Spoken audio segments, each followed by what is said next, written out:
Skoraj pol polnoči je bilo, ko je policija pred domačim blokom v Vuhredu aretirala osumljenca. Ob 23. uri in 20 minut so policisti prav tu pred vrati stanovanjskega bloka opazili osumljenca in mu odvzeli prostost.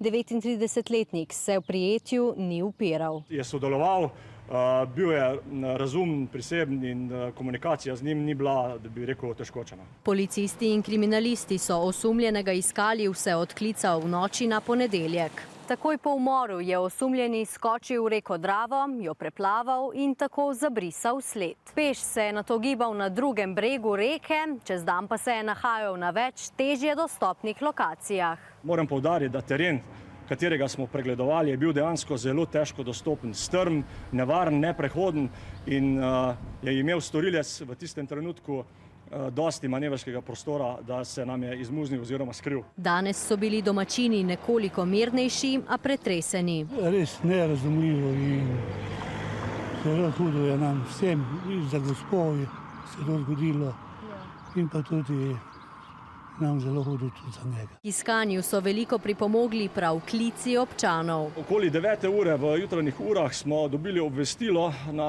preko operativno-komunikacijskega centra, da bi se naj na območju pokopališča, tam v bližini naselja Vuzenice, gibal osumljeni. Nemudoma so bili na kraju policisti, vodniki s psi, teren so pregledovali z droni, helikopterjem, konjenico, a osumljeni se jim je izmuznil. Okoli 21. ure pa ponoven klic dveh domačinov. Da bi se ta osumljeni nahajal na mostu na Vuhredu, nato pa naj bi celo vstopil na avtobus v smeri Mute.